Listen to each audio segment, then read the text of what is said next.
The birth of the illusion. You open your phone. There's no purpose behind it, just habit. A thumb, a glow, a reflex. One scroll, then another. Then another. You didn't plan it. You didn't search anything. And yet the feed feels strangely accurate, like it already knew what you wanted to see. Pause. Why does this feel relevant? Why does it always feel designed for you? What if your curiosity isn't organic? What if the system already knows the moment you feel restless, bored, or uncertain, and places what you crave right in front of you? Every notification feels small, but it trains you. Every swipe seems trivial, but it teaches the machine. Here's the thought that should unsettle you: you're not choosing what you watch. It's choosing you. The illusion of freedom. From childhood you're told to decide, pick, choose, make your own way. You carry that belief online, assuming every click is self-directed. But look closer. Did you really choose that post you just liked? That video recommendation? The idea you defended last night? Or were you guided there, gently but persistently, by invisible logic buried inside an algorithm? The modern illusion isn't dictatorship or censorship. It's customization. It feels like control, but it's precision steering, a hidden pilot deciding which thoughts land on your mental runway. And here's the paradox: the most effective control never announces itself. It works best when you believe you're independent. That quiet confidence, I decide what interests me, is exactly what makes digital manipulation succeed. Because the most dangerous form of control is the kind you don't notice. How the system learns you. Every second you linger online, you're broadcasting data. Not abstract data, personal signals. It measures how long you hover before clicking. Where you pause. What colors keep your eyes open half a second longer. When you abandon a video. When you double tap without thinking. An invisible architecture maps these behaviors. The more the system learns, the more precise the predictions become. Eventually, a version of you exists inside servers, an algorithmic replica that behaves with eerie consistency. Psychologists call this predictive modeling of preference. Silicon Valley engineers simply call it optimization. The goal isn't to study you, it's to anticipate you. In time, the algorithm doesn't just recognize patterns. It begins to forecast emotion: what will comfort you, what will provoke you, what will keep you scrolling. Think about that pause between boredom and curiosity. The machine detects it faster than you do. The algorithm doesn't simply know you, it predicts you. The science of predictability. Behavioral data science reveals that human choices, once digitized, are astonishingly consistent. Researchers at Stanford and Cambridge analyzed millions of online interactions, likes, follows, purchases, and found that with a few hundred behavioral points, computers could infer personality traits more accurately than friends or family.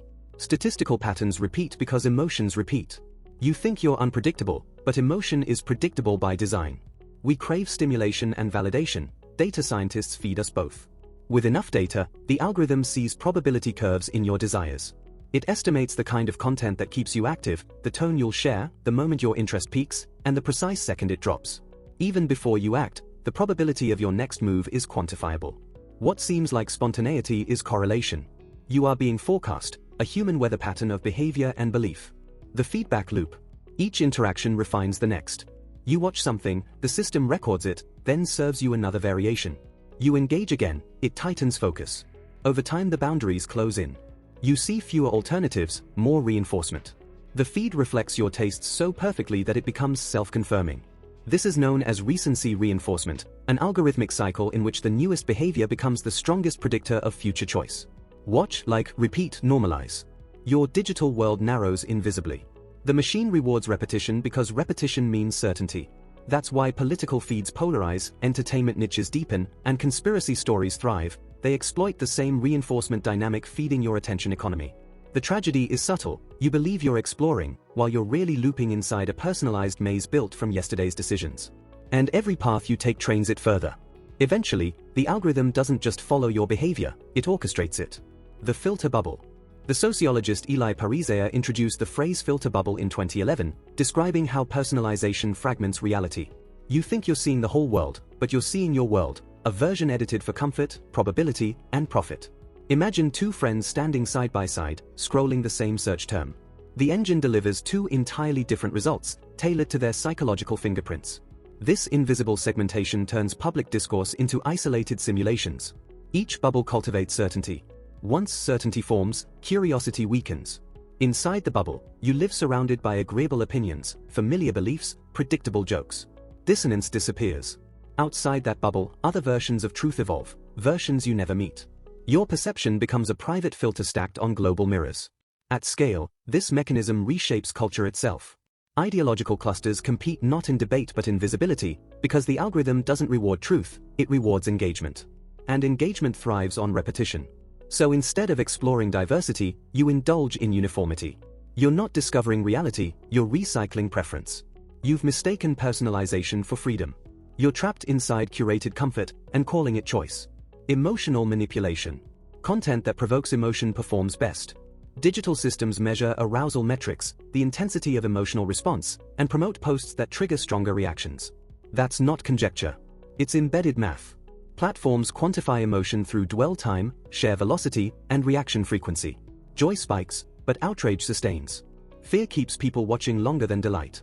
This bias creates what psych researchers call affective amplification, the process of reinforcing high-valence emotions to maximize retention. In practice, neutral information fades, anything emotionally charged floats upward.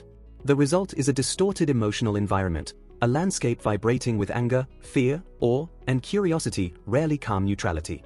It isn't personal malice by developers, it's automated selection. The machine optimizes engagement, and engagement correlates with emotion. That's why the posts that make you furious appear more than those that make you think. Because emotion is attention, and attention is profit.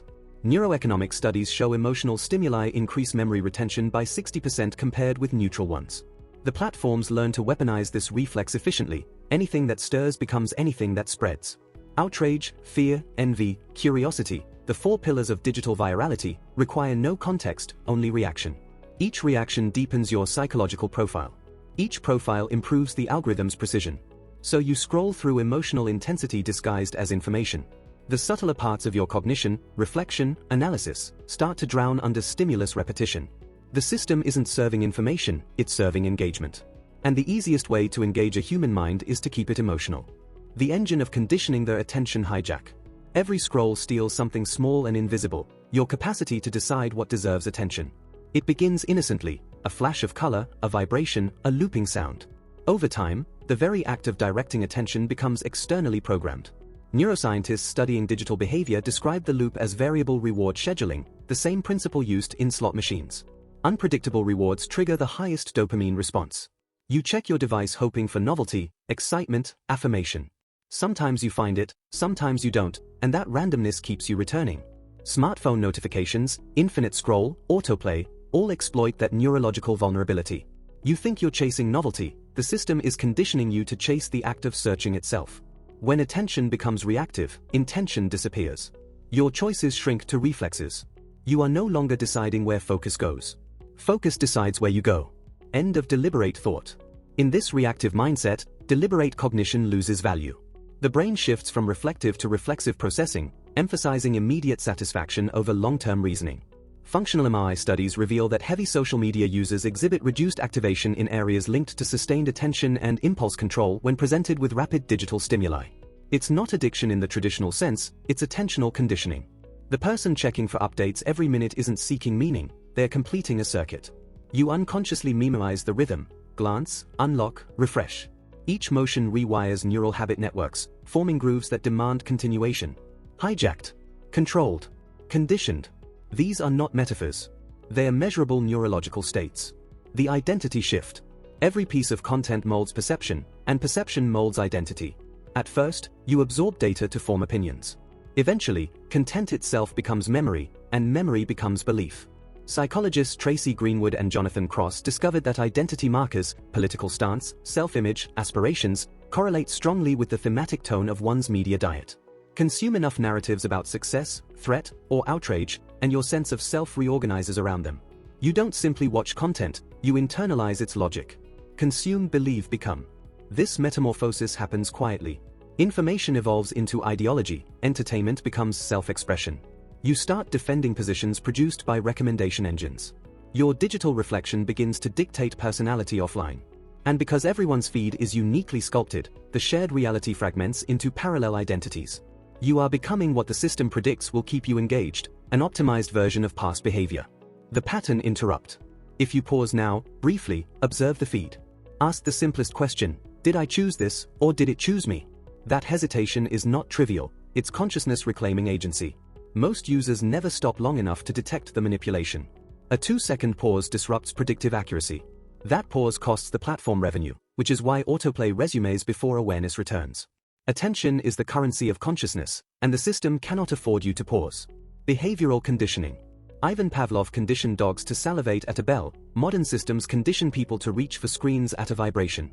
The underlying mechanism is identical: stimulus, response, reward. Where Pavlov used food, platforms use microvalidation, likes, views, hearts, or new notifications. Each delivers a faint dopamine pulse. The reinforcement schedule randomizes intervals to prevent adaptation. You crave the next pulse, not because you need it, but because you might receive it. The modern reward matrix doesn't serve necessity, it exploits possibility. This architecture creates automaticity, behaviors performed without conscious intention. Automaticity saves mental energy. The brain loves efficiency, so it stops questioning repetitive gratification loops. After months or years, digital responsiveness feels natural, inevitable. You hear the notification tone, even phantom ones, and feel compelled to respond. Experiments show that the anticipation alone can raise heart rate within 0.2 seconds. Soon, cognition follows physiology. You think, I'll just check one thing. The bell rings. The reflex fires. The loop completes. You're not scrolling anymore, you're being triggered. The loss of original thought. When external content supplies perpetual stimulation, internal thought withers. Reflection requires mental silence, noise erases it. Repetitive consumption blurs ownership of ideas. You retweet, repost, paraphrase impulsively until repetition masquerades as insight. In classrooms and offices, you hear people speak algorithms aloud, phrases distilled from countless feeds, assembled automatically by exposure. Cognitive scientists call this conceptual recycling, using prefabricated associations instead of generative thought. Borrowed opinions feel authentic because they emerge in your voice, but they were implanted by design. As originality declines, confidence paradoxically increases, a phenomenon known as the illusion of explanatory depth. You feel informed while missing foundational understanding, because your brain mistakes recognition for comprehension. In the digital commons, borrowed certainty spreads faster than inquiry. Echo replaces examination. The cost? The quiet room in your mind, the one where ideas used to form, stays permanently noisy. Speed versus depth. Fast media rewards rapid cognition, snap judgments, minimal friction.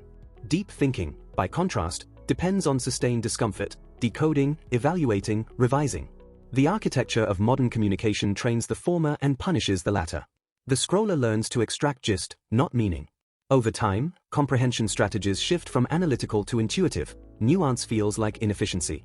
You scroll faster, decide faster, forget faster. Studies from the University of Maryland tracked readers of long-form text versus social feeds. After 6 months, the feed group registered higher anxiety and lower comprehension retention. They processed more information but retained less of it. The conclusion was brutal. The medium rewires epistemology, the way humans construct knowledge itself. Deep thought demands patience. Platforms reward immediacy. When speed dominates, depth suffocates. Your neural circuits mirror the system's tempo, optimized for velocity, starving for meaning. Decision fatigue. Abundance erodes willpower. Every scroll presents infinite microchoices: click or ignore, like or skip, reply or withhold. Psychologist Roy Baumeister calls this ego depletion, the gradual exhaustion of cognitive resources through repeated decision-making. Each trivial act drains the ability to make larger, deliberate decisions later. The algorithm interprets fatigue not as exhaustion but as opportunity. Passive users engage longer. This explains the paradox: you scroll longest when you feel most drained. Choice overwhelms, until surrender feels like relief. So you drift, let the feed decide. Small decisions vanish first, then big ones follow. The system wins not by convincing you, but by tiring you. The illusion of knowledge. Exposure masquerades as expertise. Consuming endless fragments of information generates the sensation of learning, but without the structure of understanding. A single domain of mastery requires repetition, synthesis, silence, conditions that are scarce in fast information environments. Watching 100 short clips about science, politics, or philosophy gives breadth, not depth, a mental hologram without substance behind it. This leads to cognitive overconfidence, believing you know enough to act, when you only recognize patterns. Information abundance breeds superficial certainty, which amplifies polarization. Everyone feels informed, and few feel uncertain. Yet awareness without comprehension is a fragile defense against manipulation. The more you skim, the easier you are to steer. Information without depth isn't enlightenment, it's camouflage for ignorance. The control shift. By now the roles have inverted. The system no longer adapts to you, you adapt to it. Breaking the program. The awareness breakthrough. Awareness begins as a flicker, an unexpected recognition that the feed is influencing thought. One brief moment of metacognition dismantles months of conditioning. The illusion of choice fractures, revealing what hid beneath, a structure optimized not for enlightenment, but for retention. That realization changes everything. Neuroscientists studying habit interruption found that conscious observation disrupts automaticity almost instantly. Naming the pattern weakens its grip. When you think, "This image is trying to steer me," the act of acknowledgement restores agency. You shift from participant to observer. From data point to decision maker. That flicker of clarity, if sustained, becomes defense. Because awareness converts manipulation into transparency, and transparency dismantles control. Recognition is the first form of resistance. The practical reset. Awareness must grow into discipline. Knowing isn't enough, observation must become practice. Start small. Notice what you watch, when you watch, and why. Track emotional states before and after. Do you overreact seeking distraction, validation, connection? Each mental serves as a teaching signal to the algorithm, and discipline trains your mind. Behavioral psychologists call this metacognitive monitoring, the deliberate analysis of internal state during action. It builds psychological distance between impulse and decision. The practice restores intentionality to digital life. You're not rejecting technology, you're redefining the terms of engagement. Mark the moment you reach for your phone, delay by 2 breaths, ask, "What do I need right now?" The delay rewires habit circuits through response inhibition, the same therapy used to treat compulsive behaviors. Mindful observation is not withdrawal, it's recalibration. Reclaiming control. Control in the modern sense means curating exposure, not fleeing connectivity. Technology is woven into cognition. The goal isn't isolation but sovereignty. To reclaim attention.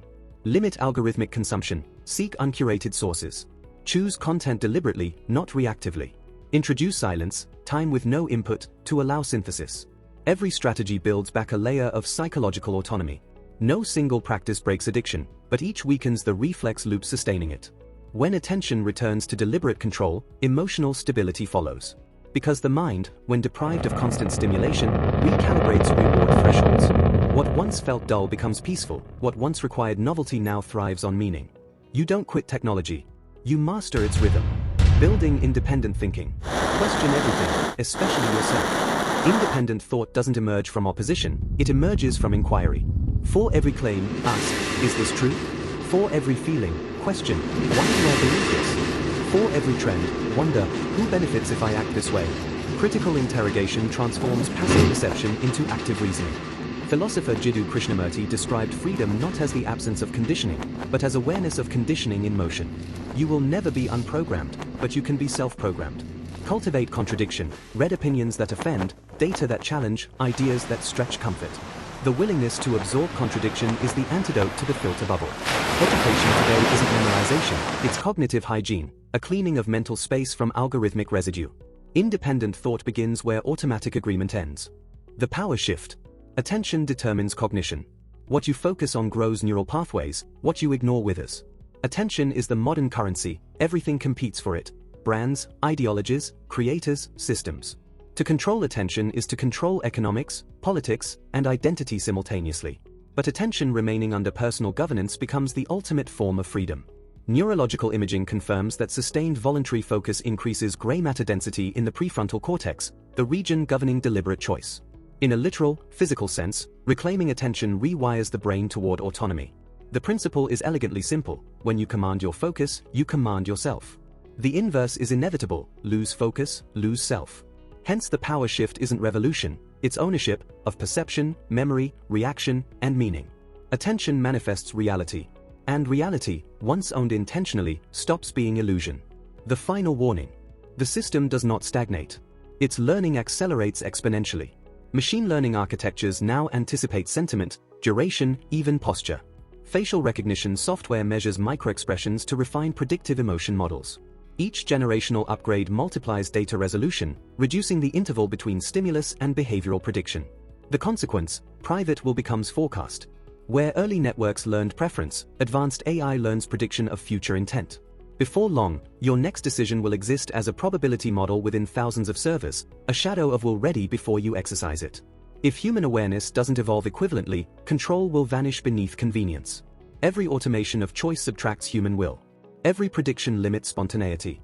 You cannot outcompute the system, but you can outconscious it. Awareness scales faster than data when practiced deliberately. The question becomes moral, not technical.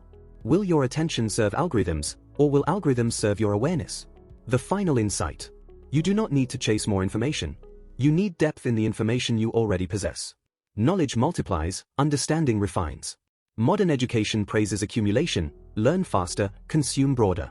But wisdom grows inversely, through reduction, seeing connection between fewer things more clearly.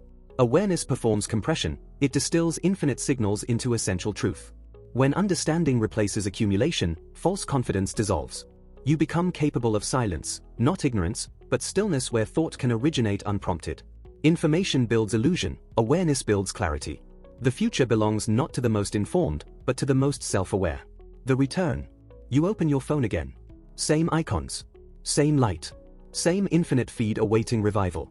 But something changed, an invisible calibration occurred. The reflex pauses.